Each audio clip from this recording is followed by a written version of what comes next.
There's a period of maybe a month at the most after a record is finally completed where the people who made it still have a sense of ownership over it. Basically, it's not yet in the mix for people outside the band to critique, to enjoy, to interrogate, or what have you. It's still exclusively yours as the artist. I love that month and usually dread what follows immediately after, which is a period. Wraps up then, things start switching into what I would call vulnerability mode, where you start getting feedback almost always from press or people working the record, maybe a handful of friends or family.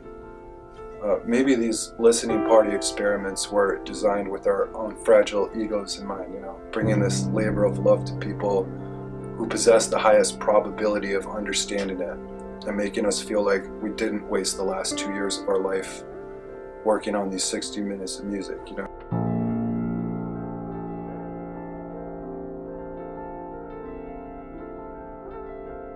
On a simpler level, it's designed to be a nice gesture to our fans, the people that enable us to do this all in the first place.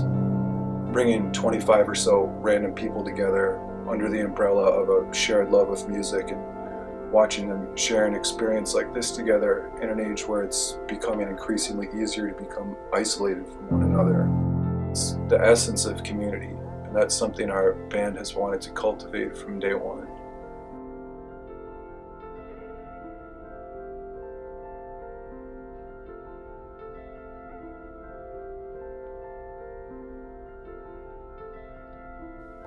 On a deeper level, I think it's our small but valiant attempt to reclaim the album listening experience, an experience that got snatched away in the talons of computers and file sharing and easier accessibility to more music, which is great on some levels for sure. I always feel like a grumpy old man pining away after the good old days when you'd have a Walkman and a cassette player and maybe some empty woods and just yourself. There was a ritual to that experience that to me is almost sacred.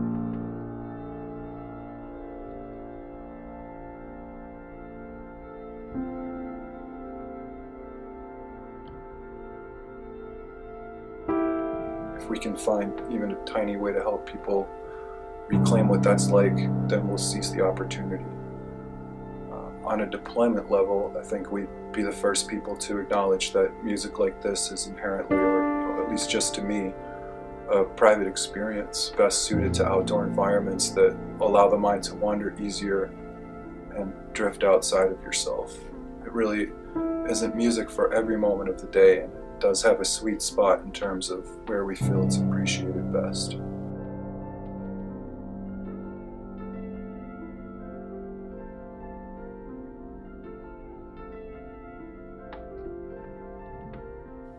I think the record means different things to all of us.